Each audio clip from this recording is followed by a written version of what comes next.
This is my Porsche 911 1998 model, which is a 996, and I've owned this for 4 years. Never had any issues with it before. It's always been serviced regularly. A lot of the talk on the internet is about the IMS bearing and the problems that can cause. The reality is that the IMS bearing is not the most likely issue you're going to have on these engines, as I've found out. So I went for a drive a few weeks ago, and when I came back I noticed this happening in the coolant.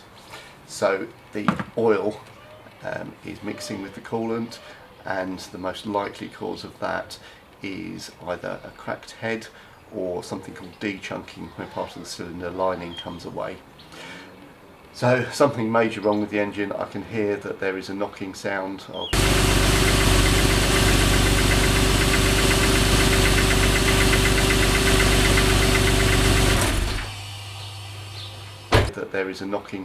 I'll put a bit of video up for that on the right hand bank of the engine, and it looks like there's going to be an engine rebuild that I'm going to be needing to do.